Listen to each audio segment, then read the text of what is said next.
Hello friends, എല്ലാവർക്കും good morning. അപ്പോൾ മഴതോരും മുമ്പയുടെ ഇന്നത്തെ സൂപ്പർ ഹിറ്റ് വിശേഷത്തിലേക്ക് എല്ലാവർക്കും സ്വാഗതം. അങ്ങനെ നമ്മുടെ മനുവും അതേപോലെ തന്നെ ഗംഗയോട് നിൽക്കുമ്പോഴാണ് ശിവന്റെ വരവ്. അപ്പോൾ ശിവനെ കണ്ടപ്പോൾ തന്നെ നമ്മുടെ ഗംഗ പറയുകയാണ്, അതെ, എനിക്കൊരു അത്യാവശ്യ കാര്യം പറയാനുണ്ടായിരുന്നു. ഫോണിൽ കൂടി പറഞ്ഞാൽ ശരിയാവില്ല, അതുകൊണ്ടാണ് ഞാൻ നേരത്തെ ഇങ്ങോട്ട് പോകുന്നത്.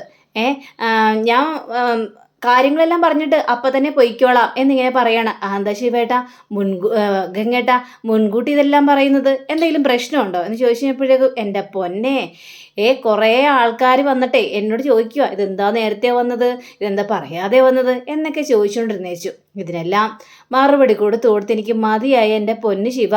അതുകൊണ്ടാണ് നീ വന്നപ്പോൾ തന്നെ കാര്യങ്ങളെല്ലാം ഞാൻ നിന്നോട് അവതരിപ്പിച്ചത്. അപ്പോൾ പിന്നെ കൂടുതൽ ചോദ്യത്തിൻ്റെ കാര്യമൊന്നുമില്ലല്ലോ. ഓഹോ, അത് ശരി. അപ്പോൾ എന്തോ പ്രധാനപ്പെട്ട കാര്യം പറയാനാണല്ലോ ഗംഗേട്ടൻ വന്നതെന്നൊക്കെ പറഞ്ഞപ്പോഴേക്കും അതെ, പ്രധാനപ്പെട്ട കാര്യം തന്നെയാണ്. അല്ല, എന്തായി? വക്കീലിനെ കണ്ടിട്ട് എന്തെങ്കിലും ആയോ എന്നൊക്കെ ചോദിച്ചപ്പോഴേക്കും വക്കീലിനോട് സംസാരിച്ചു. പിന്നെ പെൺകുട്ടി പ്രായപൂർത്തി ആയിട്ടാണ് അങ്ങനെയെല്ലാം ചെയ്തതെന്ന് പറഞ്ഞു കഴിഞ്ഞാൽ പോസ്കോ കേസിൽ നിന്ന് ഒഴിവാകാനായിട്ട് പറ്റും. അതെല്ലാം വിട് ഗംഗേട്ടൻ വന്ന കാര്യം എന്താന്ന് പറ. എന്തെങ്കിലും പ്രശ്നമില്ലാതെ ഗംഗേട്ടൻ ഇവിടെ വരെയും വരൂല്ലെന്ന് എനിക്കറിയാം. വൈജിക്ക് മുഖം കൊടുത്തായിരുന്നോ എന്ന് ചോദിച്ചപ്പോഴേക്കും എൻ്റെ പൊന്നോ, വൈജിയെ കാണുകയും ചെയ്തു, അവളോട് സംസാരിക്കുകയും ചെയ്തു. പക്ഷെ അവളോടൊക്കെ സംസാരിക്കാൻ ആർക്കെങ്കിലും പറ്റുമോ എൻ്റെ ശിവ? ഞാൻ അതുകൊണ്ടേ അവളുടെ അടുത്തുനിന്ന് പെട്ടെന്ന് എസ്കേപ്പായി ഇങ്ങോട്ട് വന്നിരുന്നതാ. നിന്നോടും കൂടി സംസാരിച്ചിട്ട് വേണ്ട വിധത്തിലെ കാര്യങ്ങളെല്ലാം അവതരിപ്പിക്കാമെന്ന് വിചാരിച്ചു. എന്നിട്ടപ്പോഴേക്കും എന്താ ഗംഗേട്ട, എന്താ കാര്യം എന്നൊക്കെ ചോദിച്ചു കഴിഞ്ഞപ്പോഴേക്കും മനു, നീ അകത്തേക്ക് പോ, എനിക്ക് ചില കാര്യങ്ങളെല്ലാം പറയാനെടുത്തും പറയണം. ശരി എന്ന് പറഞ്ഞുകൊണ്ട് മനു അകത്തേക്ക് പോവുകയാണ്. അതെ ശിവ, പിന്നെ വേറൊരു കാര്യമുണ്ട്. അതായത് ബാലചന്ദ്രൻ ഇപ്പം അവിടെ ഇല്ലെന്ന് അറിയാമല്ലോ. അപ്പോൾ ബാലേന്ദ്രൻ എങ്ങോട്ടാണ് പോയത്? ആദ്യം കാണാൻ വന്നത് എന്നെയാ. എന്നോട് അവിടെ വന്നിട്ട് കുറേ ഭീഷണിപ്പെടുത്തി. ഈ ബാലേന്ദ്രൻ്റെ സംസാരം അടക്കാനായിട്ട് നമുക്ക് പറ്റില്ല. അവൻ മുള്ളും മുനയും വെച്ചൊക്കെ സംസാരിക്കുകയാണ്. അപ്പം അതുകൊണ്ട് തന്നെ കൂടുതലും നമുക്ക് അവനോട് അടുക്കാനായിട്ട് പറ്റില്ല. എന്താണ് ഗംഗേട്ട, അവൻ എന്താ പറഞ്ഞത് എന്ന് ചോദിച്ചപ്പോഴേക്കും അലീന പോകുന്നതാണ് അവൻ്റെ പ്രശ്നം. അലീനയെ എങ്ങനെയെങ്കിലും തടഞ്ഞു നിർത്തണമെന്നാണ് അവൻ പറയുന്നത്. അല്ലാത്ത പക്ഷം എല്ലാ സത്യങ്ങളും എല്ലാവരും തുറന്ന് പറയും. പിന്നെ അവൻ എന്നോട് ഒരു കാര്യം കൂടി ചോദിച്ച് മനസ്സിലാക്കിയിട്ടുണ്ട്, അലീനയുടെ അച്ഛൻ്റെ പേര്. ഇത് കേട്ടുകഴിഞ്ഞപ്പോഴേക്കും എന്നിട്ട് ഗംഗേട്ടൻ എന്ത് പറഞ്ഞു? എനിക്ക് പറയാതിരിക്കാനായിട്ട് പറ്റുമോ? അല്ലെങ്കിൽ പ്രശ്നം ഉണ്ടാക്കുമെന്ന് അവൻ പറഞ്ഞത്. അതുകൊണ്ട് അവൻ്റെ പേര് പറഞ്ഞു, സ്റ്റാലിൻ്റെ പേര്. എനിക്ക് പറയാതിരിക്കാനായിട്ട് കഴിഞ്ഞില്ല എന്ന് പറഞ്ഞപ്പോഴേക്കും ഇത് വല്ലാതെ പ്രശ്നമാവുമല്ലോ. അവൻ്റെ പേരും അഡ്രസ്സും എല്ലാം ചോദിച്ചു മേടിച്ചു. ഇപ്പോൾ ബാലേന്ദ്രൻ പോയിരിക്കുന്നത് സ്റ്റാലിൻ്റെ വീട്ടിലേക്കാണ്. ദൈവമേ, ഇതാകെ കുഴഞ്ഞു മറിയുള്ളൂ എൻ്റെ ഗംഗേട്ടാ. ഇതിപ്പോൾ നമ്മൾ എന്ത് ചെയ്യാനാണ്? വരുന്നിടത്ത് വെച്ച് അനുഭവിക്കണം. എല്ലാത്തിനും കാരണക്കാരി അവളല്ലേ, ആ വൈജ. അവളാണെങ്കിൽ എന്തെങ്കിലും അനുസരിക്കുന്നുണ്ടോ? അവളാണെങ്കിൽ അലീനയിട്ട് പെടാപ്പാട് പെടുത്തുകയാണ്. ആ പാവം പെൺകുട്ടി അവിടെ നിന്നെന്ന് വിചാരിച്ച് അവൾക്ക് എന്താ സംഭവിക്കാനായിട്ട് പോകുന്നത്? അപ്പോൾ ബാലേന്ദ്രനെയും അവളെയും കൂട്ടി അവഹിതം ഉണ്ടാക്കാൻ വേണ്ടി നടക്കുന്ന അവള്. അതാണ് അവളുടെ ഇത്. പക്ഷേ ഇപ്പം ബാലേന്ദ്രൻ അവിടെ പോയി സ്റ്റാലിൻ്റെ മുന്നിൽ പോയി സത്യങ്ങളെല്ലാം പറഞ്ഞു കഴിഞ്ഞിട്ടുണ്ടെങ്കിൽ സ്റ്റാലിൻ ആദ്യം പിടിക്കാനായിട്ട് വരുന്നത് വൈജയായിരിക്കും. കാരണം ഇത്രയും വർഷക്കാലം സ്റ്റാലിൽ നിന്നും ഈ സത്യങ്ങളെല്ലാം മൂടി വെച്ചു. സ്റ്റാലിൻ അറിയാൻ പാടില്ല അവനൊരു കുഞ്ഞുള്ള കാര്യം. നമ്മളെല്ലാവരും കൂടി ചേർന്നിട്ടാണ് ആ കുഞ്ഞിനെ അനാഥാലയത്തിൽ കൊണ്ടാക്കിയത്. ഇപ്പോൾ വലിയൊരു തലവേദനയായിട്ടാണ് അവൾ തിരിച്ചു വന്നിരിക്കുന്നത്. അപ്പോൾ നമുക്കിതിനെന്തെങ്കിലും ചെയ്തേ മതിയാവുള്ളൂ. അല്ലെങ്കിൽ സ്റ്റാലിൻ ആദ്യം തലയെടുക്കാൻ പോകും, നമ്മളെല്ലാവരെയും തലയെടുക്കും. എന്തുകൊണ്ട് വൈജിക്കൊരു കുഞ്ഞ് ജനിച്ചിട്ട്, അത് എന്നിൽ നിന്നൊരു കുഞ്ഞ് ജനിച്ചിട്ട് എന്തുകൊണ്ട് എന്നെ അറിയിച്ചില്ല? ആ കുഞ്ഞിനെ 23 വർഷക്കാലം എന്തുകൊണ്ട് മൂടി വെച്ചു എന്നൊക്കെ പറഞ്ഞുകൊണ്ട് ഒരു ചിട്ടങ്ങട് ഇതാക്കിയിട്ടുണ്ടെങ്കിലല്ലേ നമ്മളവിടെ നിന്ന് എന്തൊരു പട്ടാള ചിട്ടയാണ് അയാളുടെ സ്ട്രിക്റ്റ് എന്ന് പറഞ്ഞാൽ ഭയങ്കര സ്ട്രിക്റ്റാ. എന്തൊക്കെ ശിക്ഷ തരാൻ പോകുന്നതെന്നൊന്നും പറയാനായിട്ട് പറ്റില്ല. ഈ വയസ്സാം കാലത്ത് ഇതെല്ലാം അനുഭവിക്കേണ്ടി വരുമല്ലോ എന്നൊക്കെ ആലോചിക്കുമ്പോൾ വല്ലാത്തൊരു ടെൻഷൻ ഉണ്ട് ശിവ എന്ന് പറയാണ്. എൻ്റെ പൊന്ന് ഗംഗേട്ടാ, ഇനി എന്ത് ചെയ്യും? നമുക്കിത് തടയാനായിട്ട് പറ്റില്ലല്ലോ. ഇപ്പം എന്താ ചെയ്യേണ്ടത്? ഇനി ചെയ്യാനായിട്ട് ഓരോരോ വഴിയുള്ളൂ. അത് അലീന ആ വീട്ടിൽ നിന്ന് പോകാൻ പാടില്ല. വൈജ് അങ്ങോട്ട് തിരികെ ചെല്ലുകയും ചെയ്യണം. അലീന അവിടെ നിന്ന് പോയി കഴിഞ്ഞാൽ ബാലേന്ദ്രൻ സകല സത്യങ്ങൾ എല്ലാവരോടും തുറന്നു പറയും. അപ്പം പിന്നെ നമ്മളായിരിക്കും കുടുങ്ങാനായിട്ട് പോയി. ചിലപ്പോൾ നമ്മൾ ജയിലിൽ വരെയും കിടക്കേണ്ടി വരും. ഒരു ഇതാണ്. കാരണം ഒരു അമ്മയിൽ നിന്ന് ജനിച്ച കുഞ്ഞിനെ നമ്മൾ അനാഥാലയത്തിൽ കൊണ്ട്, അത് അമ്മയും അച്ഛനും അറിയാതെ അനാഥാലയത്തിൽ കൊണ്ടാക്കിയിരിക്കുന്നു. നമ്മളെല്ലാം ഈ പ്രായത്തിൽ ജയിലിൽ കിടക്കേണ്ടവരാണോടാ എന്നൊക്കെ ചോദിക്കുകയാണ്. എങ്കിൽ പിന്നെ നമുക്ക് വൈജിയോടൊന്ന് സംസാരിച്ചല്ലോ. അവളോടൊക്കെ സംസാരിച്ചിട്ട് വല്ല കാര്യമുണ്ടോ? അവൾ എന്തെങ്കിലും കേക്കോ? എന്നാലും എൻ്റെ പൊന്നു ഗംഗേട്ടാ, നമുക്കൊന്ന് സംസാരിച്ച് നോക്കാന്നേ. അല്ലെങ്കിൽ ഒന്നിനും ഒതുങ്ങിയില്ലെങ്കിലോ അവസാനമായിട്ടൊന്ന് സംസാരിക്കാം. അവളുടെ രീതി എങ്ങനെയാണെന്ന് നോക്കട്ടെ എന്ന് പറഞ്ഞോണ്ടാ. എന്നെങ്കിൽ വാ, നമുക്ക് അങ്ങോട്ട് പോകാം എന്നും പറഞ്ഞുകൊണ്ട് നേരെ ഡോറ് മുട്ടുക. അപ്പോൾ ഡോറ് മുട്ടി കഴിഞ്ഞപ്പോഴേക്കാ കടന്നു വന്നേര് എന്ന് പറയാം. അങ്ങനെ ഇവർ രണ്ടും കൂടി കടന്നു ചെല്ലിക്കുകയാണ്. വൈജേ, ഞങ്ങൾക്ക് നിന്നോട് ചില കാര്യങ്ങളെല്ലാം പറയാനുണ്ട്. മനസ്സിലായി? കാര്യങ്ങളെല്ലാം പറയാനുണ്ടെന്ന് മനസ്സിലായി. അതുകൊണ്ടാണല്ലോ ഗംഗേട്ടൻ അവിടെ നിന്ന് വണ്ടി പിടിച്ചിട്ട് ഇവിടെയും വരെ വന്നത്. അതേടി, അതെ, നിന്നോട് ചില കാര്യങ്ങൾ പറയാൻ വേണ്ടി തന്നെയാണ് ഞാൻ വണ്ടി പിടിച്ച് 100-300 കിലോമീറ്റർ ഓടിച്ചിട്ട് വെറുതെ വരാനായിട്ട് എനിക്ക് ഭ്രാന്തൊന്നുമില്ലല്ലോ. നിന്നോട് സംസാരിക്കാൻ വേണ്ടി തന്നെയാണ് ഞാനിപ്പോൾ ധൃതി പിടിച്ച് ഇങ്ങോട്ട് വന്നത്. എന്താ ഗംഗേട്ടാ, ഗംഗേട്ടനിപ്പോൾ എന്താ പറയാനുള്ളത് എന്ന് ചോദിക്കുമ്പോൾ എനിക്ക് അലീനയുടെ കാര്യത്തെക്കുറിച്ചാണ് പറയാനുള്ളത്. നിനക്ക് ആ വീട്ടിൽ പോയി താമസിച്ചൂടെ? അലീന എന്തിനാ ആ വീട്ടിൽ നിന്ന് ഇറങ്ങി പോകുന്നത്? അവൾ നിനക്ക് എന്ത് ചെയ്തു? അത് ശരി, അവൾ എന്നോട് എന്ത് ചെയ്തു എന്ന് ഇപ്പം ഗംഗേട്ടന് അറിയണം. ഗംഗേട്ടനും അറിയാവുന്ന കാര്യം തന്നെയല്ലേ. അവൾ ആ കുടുംബത്തിലേക്ക് എപ്പോൾ കാലെടുത്ത് വെച്ചോ അപ്പം മുതൽ എനിക്ക് കഷ്ടകാലം തുടങ്ങിയതാ. എൻ്റെ ഭർത്താവിനും വേണ്ടാതായി, എൻ്റെ മക്കൾക്കും എന്നെ വേണ്ടാതായി. അങ്ങനെയാണ് സംഭവിച്ചിരിക്കുന്നത്. അതിന് അലീന എന്താ ചെയ്തത്? എല്ലാം നിന്റെ കയ്യിലിരിപ്പുകൊണ്ടല്ലേ. ബാലചന്ദ്രൻ നിന്നെ എത്രമാത്രം സ്നേഹിക്കുന്നുണ്ടെന്ന് അറിയാവോ? സ്നേഹോ? അയാൾക്കോ? എന്നോടോ? ഇതുവരെ അയാളെന്നെ സ്നേഹിച്ചിട്ട് പോലുമില്ല. നീ ഇങ്ങനെ പറയുള്ളൂ വൈജേ. എത്രയൊക്കെ സ്നേഹിച്ചാലും നീയൊക്കെ ആ സ്നേഹം കാണാനായിട്ട് തയ്യാറാവുന്നില്ല.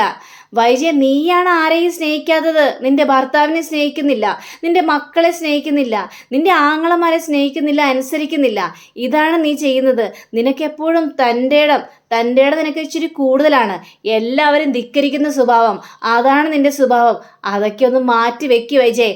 എന്നിട്ട് നീ നിന്റെ വീട്ടിലേക്ക് തിരിച്ചു പോവും. ഇല്ല ഗംഗേട്ടാ, ഒരിക്കലും അതിന് സാധ്യമാവില്ല. പക്ഷെ ഇവരും ദേഷ്യം വരിക. നിനക്കെന്താ വീട്ടിലേക്ക് പോയാൽ നിന്നെന്താ അലീനെ പിടിച്ച് തിന്നോ? ആ പാവപ്പെട്ട പെണ്ണിന് നീ എന്തിനാണ് വഴിയിലേക്ക് എറിയുന്നത് എന്ന് ചോദിച്ചപ്പോഴേക്കും, ആ വേലക്കാരി ഉള്ളിടത്തോളം കാലം ഞാൻ പോവില്ലെന്ന് പറഞ്ഞില്ലേ.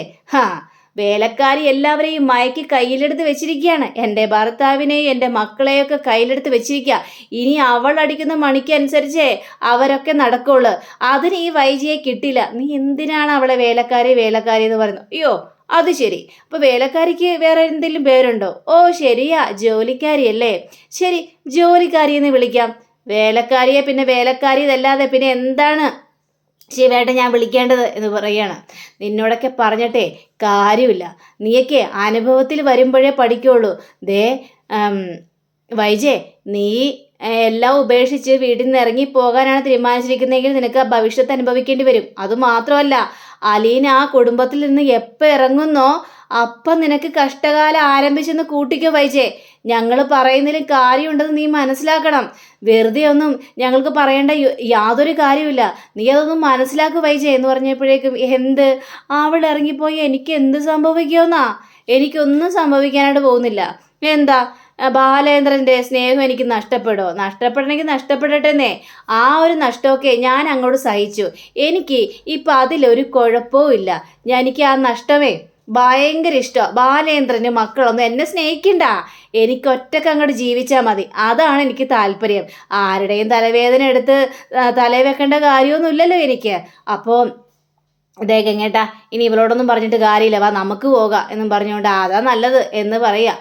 അങ്ങനെ ഇവരതിൻ്റെ കൂടെ ഇറങ്ങി പോവുക. വൈജയ്ക്കാണെങ്കിൽ കാലും മൂത്ത് വല്ലാത്തൊരു അവസ്ഥയിൽ ഇങ്ങ് നിൽക്കുകയാണ്. ഇവരോടൊക്കെ എന്ത് പറയണമെന്നൊക്കെ അറിയാൻ പറഞ്ഞിട്ട് ഒരു അവസ്ഥയില്ല. കാരണം അലീനയെ എല്ലാവരും ഇങ്ങനെ സപ്പോർട്ട് ചെയ്തുകൊണ്ടിരിക്കുന്നു. ആ ഒരു ദേഷ്യവും ഇവരുടെ മനസ്സിൽ, ഈ വൈജയുടെ മനസ്സിൽ ഭയങ്കരമായിട്ട് ഇങ്ങനെ നിൽക്കുകയാണ്. അപ്പോൾ ഇവരിങ്ങനെ പുറത്തിറങ്ങിയിട്ട് ഇനി എന്ത് ചെയ്യും? ഇവരോടും പറഞ്ഞിട്ട് കാര്യമില്ലല്ലോ. വരാനുള്ളതൊക്കെ വരട്ടെ, അല്ലാണ്ട് ഇപ്പം എന്ത് ചെയ്യാനാ? എല്ലാം നമ്മളെയും കൂടി ബാധിക്കുമല്ലോ. അതാണ് നമ്മൾ ഈ പുറപ്പെട്ട് ഇറങ്ങിയിരിക്കുന്നത് എന്ന് പറയാം. അങ്ങനെ പിന്നീട് കാണിക്കുന്നത് രോഹിത്തും ബാക്കിയുള്ള എല്ലാവരും കൂടി ഇരുന്ന് ക്യാരംസ് കളിക്കാനിരിക്കുകയാണ്. അപ്പം നമ്മുടെ രോഹിത്തും മാമച്ചായനും നമ്മുടെ ഈ രേവതിക്കുട്ടിയും കൂടിയാണ് നോക്കിക്കൊണ്ടിരിക്കുന്നത്. അപ്പം രോഹിത്താണെങ്കിൽ ഈ കായ ഇങ്ങനെ അടിക്കാതെ ഉന്നം പിടിച്ചുകൊണ്ട് തന്നെ നിൽക്കുക. രേവതിക്ക് കുട്ടിക്ക് കാലിയും വന്നിട്ട് രക്ഷയില്ല. അപ്പോൾ ഇങ്ങനെ ഇതെന്താ കാണിക്കുന്നത്? ഇതെന്തോന്ന് അടിക്കുന്നത്? കുറേ നേരം ഉന്നം പിടിച്ചുകൊണ്ടിരിക്കുന്നത്. അപ്പോൾ ബബിതയും അതേപോലെ തന്നെ കൃഷ്ണമോളും പറയാണ്, രോഹിത്തേട്ടാ ചുമ്മാ മനുഷ്യനെ വെറുപ്പിക്കില്ല കേട്ടോ, കുറേ നേരമായി ആ കോയിനും വെച്ചുകൊണ്ട് ഇങ്ങനെ ഇരിക്കുന്നു. എന്തോ ഇപ്പം തന്നെ മല മറിക്കുന്ന രീതിയിലാണ് അങ്ങനെ അടിക്കുന്നത്. എന്നിട്ട് ഏതെങ്കിലും ഒരു കായ ആ കളത്തിലേക്ക് വീണോ? അതും ഇല്ല. ചുമ്മാ ഇരുന്ന് ഉന്നം പിടിച്ചുകൊണ്ടിരിക്കുന്നു, മനുഷ്യനെ ചുമ്മാ ബോറടിപ്പിക്കാനായിട്ട്.